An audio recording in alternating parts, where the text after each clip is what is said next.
Bismillahirrahmanirrahim. Assalamualaikum warahmatullahi wabarakatuh. Alhamdulillahirabbil alamin. Allahumma shalli ala sayidina Muhammad wa ala ali sayidina Muhammad. Amma ba'd. Yang saya hormati Bapak Ustadz Syekh Aang serta para jamaah, para asatiz, baik yang sudah hadir di Masjid Al-Muhajirin maupun yang masih di rumah. Segala puji bagi Allah Subhanahu wa taala yang telah memberikan kenikmatan sehat raga dan sehat jiwa kepada kita, sehingga kita masih bisa melaksanakan kewajiban kita hingga hari ini. Mudah-mudahan Allah Subhanahu wa taala menerima semua amal ibadah kita dan memaafkan kekurangannya. Amin ya rabbal alamin. Bapak-bapak yang saya hormati, pada sore hari ini kita akan melanjutkan kajian Risalah Kimia As-Sa'adah, Kimia Kebahagiaan, yang ditulis oleh seorang pemikir Muslim kondang, yaitu Al-Imam Al-Ghazali. Pada pertemuan lalu sudah beliau terangkan bahwa yang dimaksud dengan kimia kebahagiaan ini adalah ilmu yang diajarkan oleh semua nabi hingga Nabi Muhammad, yang bisa mengantarkan manusia kepada kebahagiaan di akhirat, yang kuncinya adalah ma'rifatullah atau mengenal Allah Subhanahu wa taala. Mari kita lanjutkan membaca kitab tersebut dengan membaca terlebih dahulu lafaz basmalah. Bismillahirrahmanirrahim. I'lam anna miftaha ma'rifatillahi ta'ala huwa ma'rifatun nafs. Ketahuilah bahwa kunci untuk mengenal Allah adalah mengenal diri, mengenal nafas, mengenal jiwa. Kalau kita ingin bahagia di akhirat, kuncinya adalah mengenal Allah yang diajarkan oleh para nabi. Dan kunci untuk mengenal Allah itu sebenarnya tidak susah-susah, tidak jauh-jauh, gitu. Dengan mengenal diri sendiri, dengan mengenal jiwa kita. Kama qala subhanahu wa ta'ala, sebagaimana difirmankan oleh Allah, sanurihim ayatina fil afaq wa fi anfusihim. Kami akan memperlihatkan kepada mereka, yaitu manusia, tanda-tanda kebesaran kami di cakrawala alam semesta dan di dalam jiwa mereka sendiri. Jadi ada dua jalan sebenarnya untuk mengenal Allah itu. Untuk kunci untuk mengenal Allah ada dua. Yang satunya dengan mempelajari cakrawala atau mempelajari alam semesta, dan yang keduanya dengan yang tadi dikatakan oleh Al-Ghazali yang menjadi tema bukunya ini, yaitu mengenal jiwa. Hatta yatabayyana lahum, sampai jelas, sampai dia mengerti oleh mereka, annahu, bahwa Allah itu al-haq, sang maha benar. Ini ada dalam surah Fussilat ayat 53. Wa qala nabi, dan Nabi bersabda, man arafa nafsahu faqad arafa rabbahu. Orang yang mengenal jiwanya, mengenal dirinya, dia telah mengenal Tuhannya. Wa laisa syai'un aqrabu ilaika min nafsika, dan tidak ada sesuatu pun yang lebih dekat dengan dirimu kecuali jiwamu atau dirimu sendiri. Fa idza lam ta'rif nafsaka, kaifa ta'rifu rabbaka. Kalau engkau tidak mengenal dirimu sendiri, bagaimana engkau bisa mengenal Tuhanmu? Fa in qulta inni arifu nafsi, jika engkau mengatakan saya ini sudah kenal diri saya, nama saya ini, saya lahir sini, orang tua saya dan sebagainya, saya itu kan diri. Fa inna ma ta'riful jisma zahiri, mengenal yang seperti itu baru mengenal tubuh fisik, identitas zahir. Allazi huwal yad, yang terdiri dari tangan, warijl kaki, warros kepala, wal jussah dan rangka badan ini. Wala ta'rif ma fi batinika minal amril lazi bihi idza ghadibta talabtal khusuma. Tapi engkau masih belum mengenal apa yang ada di dalam batinmu, sesuatu yang jika engkau marah maka engkau akan mau berkonflik, bersengketa, berkelahi. Apa sih di dalam diri kita tuh yang mendorong kita mau gitu kan berkelahi sekalipun kalau kita sedang marah? Siapa dia? Wa idza ju'ta talabtal akla, kalau engkau sedang lapar maka engkau mencari makanan. Wa idza atashta talabtas syurba, jika engkau sedang haus engkau mencari minum. Tapi apakah itu diri kita? Apakah itu jiwa kita?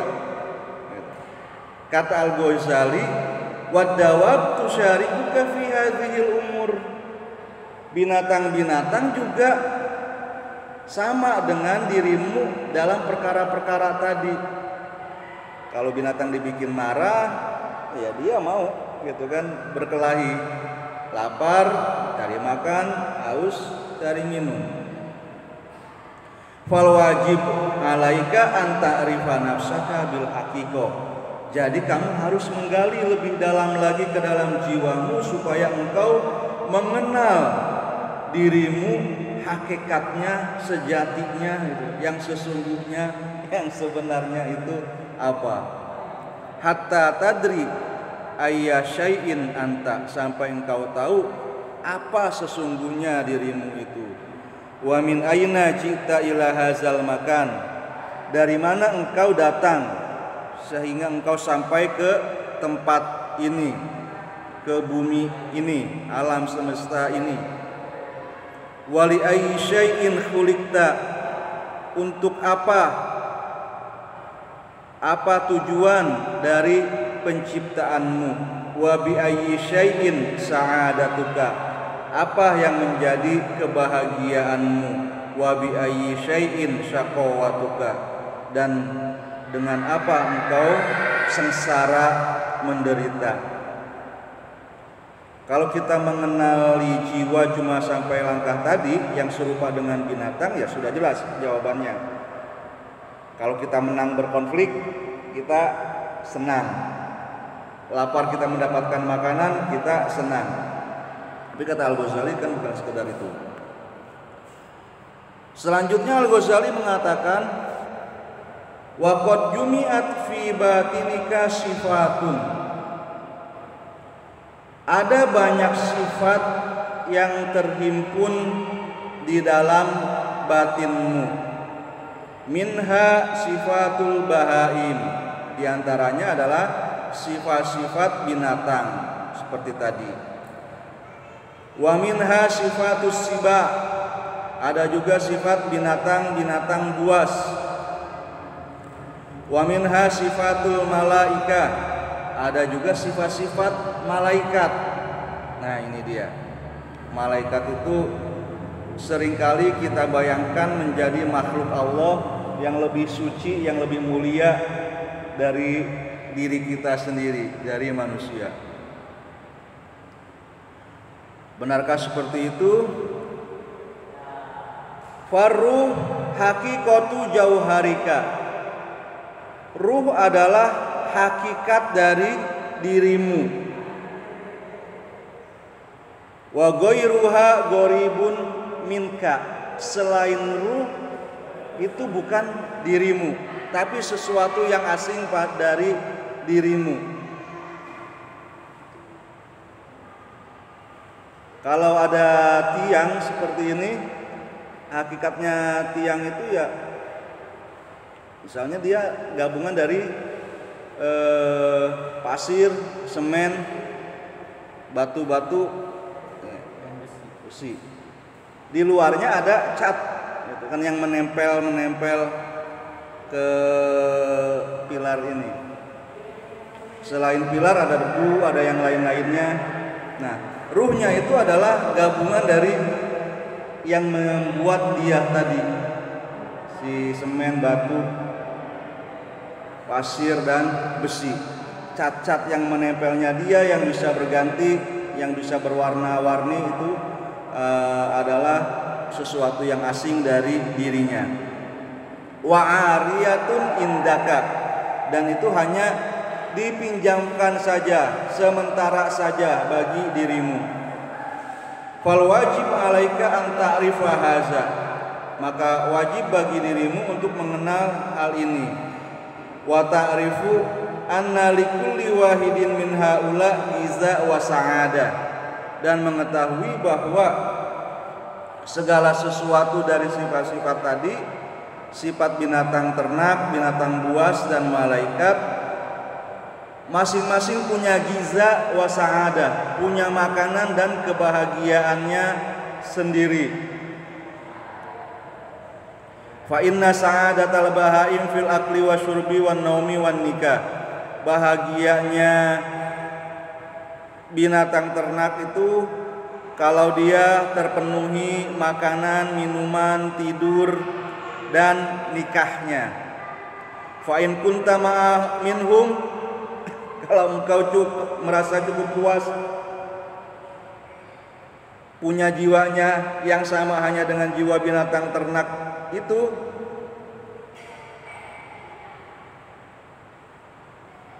fajtahid fi imalil jawfi wal farji, maka silakan bersungguh-sungguhlah menggunakan dua lubang yang ada di dalam dirimu itu, mulut dan kemaluan. Gitu. Karena bahagianya binatang adalah terpenuhinya dua kebutuhan tadi. Wa sa'adatus siba fid darbi wal fathi, bahagianya binatang buas itu dengan memukul dan menerjang. Wa sa'adatus syayatin fil makri wasyairi wasyarri wal tiyali, bahagianya setan itu kalau bisa membuat makar, kejahatan dan tipu daya, nyusahin orang lain, itu menggagalkan rencana-rencana orang. Ya. Kalau kita senang melakukan seperti itu, maka jiwa yang ada pada diri kita adalah jiwa setan. Iya, sama saja. Iblis itu adalah kepalanya jin kafir, kepalanya setan. Jin mukmin itu bukan setan, bukan iblis, bukan jin kafir. Ya, jadi jin ada yang menerima dakwah Nabi, karena Nabi itu dikirim berdakwah kepada manusia dan jin, dan di antara mereka ada yang menerima, ada yang menolak seperti manusia juga. Yang menolak dakwah Nabi ini yang disebut dengan setan. Kepalanya setan adalah iblis. Setan adalah jin, sebutan bagi jin-jin yang kafir. Fa in kunta minhum fashtagil bis tigolihim, kalau engkau termasuk dari kelompok itu, silahkan sibukkan diri dengan pekerjaan mereka. Tapi ada satu jiwa lagi nih, wasa'adatul malaikah, bahagianya malaikat fi musyahadati jamalil hadratir rububiyah, adalah dalam menyaksikan indahnya hadrat ketuhanan, manifestasi ketuhanan, pengejawantahan sifat-sifat ketuhanan. Walaisa lil ghadabi wasyahwati ilaihim thariq, kemarahan dan syahwat tidak bisa masuk kepada orang-orang yang memiliki jiwa malaikat. Wa tablughu ila musyahadatil jalali wal jamal, orang-orang yang sudah menyaksikan keagungan dan keindahan Allah. Wa takhlusu nafsuka min qaidi syahwati wal ghadab, dan engkau memurnikan jiwamu dari belenggu syahwat dan kemarahan. Wa ta'lamu anna hadhihi sifat li ayyi syai'in rukibat fika, lantas engkau mengetahui untuk apa ada sifat-sifat dari jiwa-jiwa yang lain selain jiwa malaikat juga dimasukkan, dihimpunkan ke dalam dirimu. Kita jadi manusia, kenapa disusun jiwanya dari jiwa binatang ternak tadi, binatang buas, jiwa setan dan jiwa malaikat. Fama khalaqahu ta'ala litakuna asiroha. Engkau memahami bahwa Allah menciptakan sifat-sifat tadi pada dirimu bukan agar engkau dikuasai, dikendalikan oleh jiwa-jiwa itu, jiwa binatang ternak, binatang buas dan setan. Walakin khalaqaha hatta takuna asroka, tapi Allah menciptakan dan memasukkannya ke dalam dirimu supaya sifat-sifat itu berada di bawah kendalimu. Wa tasqaruha lisafaril ladzi khidamaka, dan engkau mengendalikannya untuk kepentingan perjalananmu yang ada di hadapanmu. Wa taj'ala ihdaha markabaka, engkau jadikan salah satunya sebagai tungganganmu. Wal ukhra silahaka, yang lainnya adalah senjatamu. Hatta tasida biha sa'adataka, sehingga engkau bisa menangkap kebahagiaanmu. Adanya sifat kebinatangan itu adalah menjadi kendaraan bagi kita dalam menuju perjalanan menuju Allah. Adanya sifat binatang ternak, sifat setan juga di dalam diri kita, itu bisa berguna sebagai senjata untuk melindungi diri kita di dalam perjalanan itu, selama pengendalinya adalah jiwa kemalaikatan yang ada di dalam diri kita.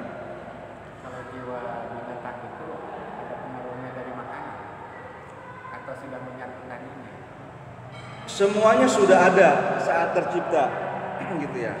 Kemudian makanan yang kita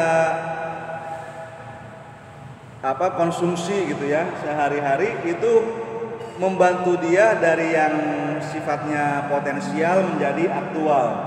Kemudian dia menjadi punya warna tertentu seperti apa, gitu.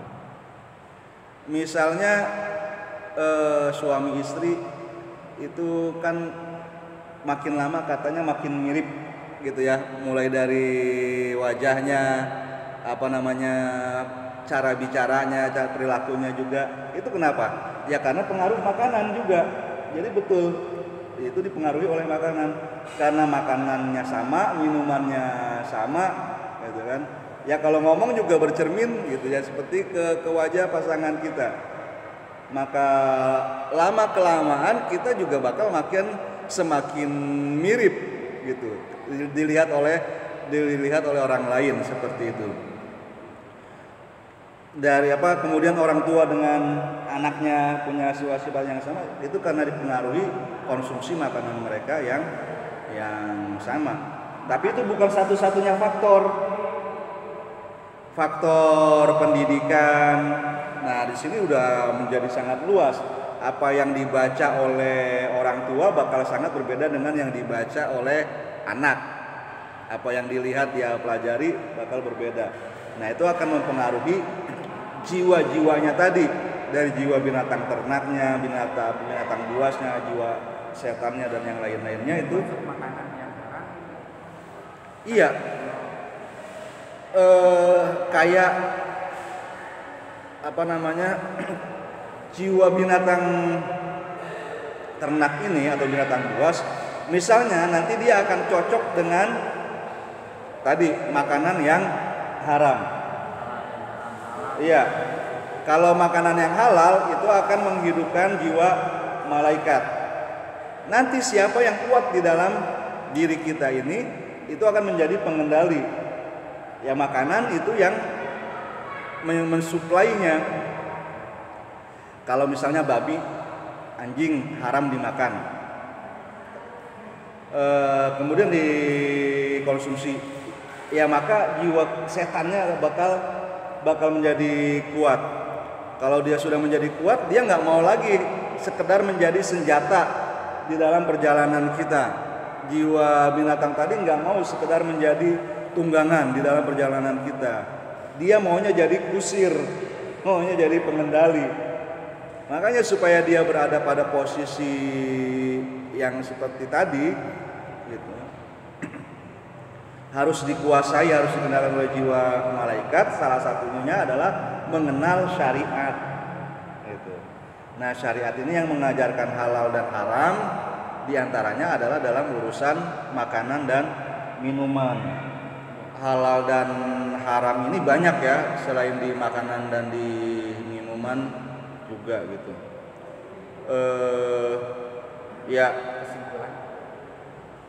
Baik, bapak-bapak, ibu-ibu sekalian, jadi perjalanan kita menuju ke derajat-derajat kepada tingkatan-tingkatan yang tingkatan surga yang tinggi itu juga dipengaruhi oleh pengenalan kita tentang jiwa ini.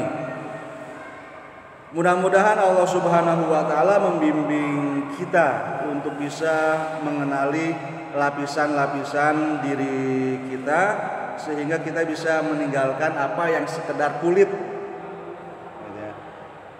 dan bisa makan isinya, karena al-haq, karena Allah Subhanahu wa taala sebenarnya itu terbungkus atau ditirai, dihijabi oleh lapisan-lapisan jiwa sebelum kita mengenal jiwa malaikat yang ada di dalam diri kita. Dan kalau kita bisa mengenalnya, maka kita bisa menjadi lebih mulia dari malaikat itu sendiri.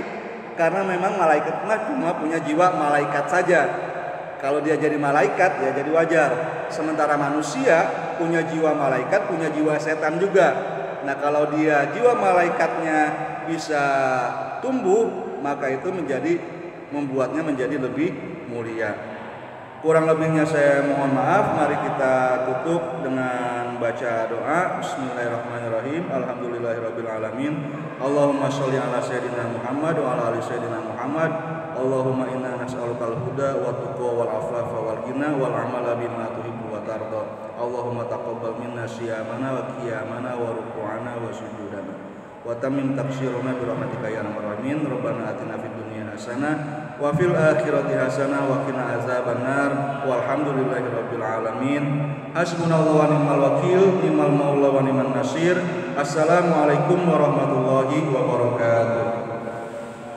Waalaikumsalam warahmatullahi wabarakatuh.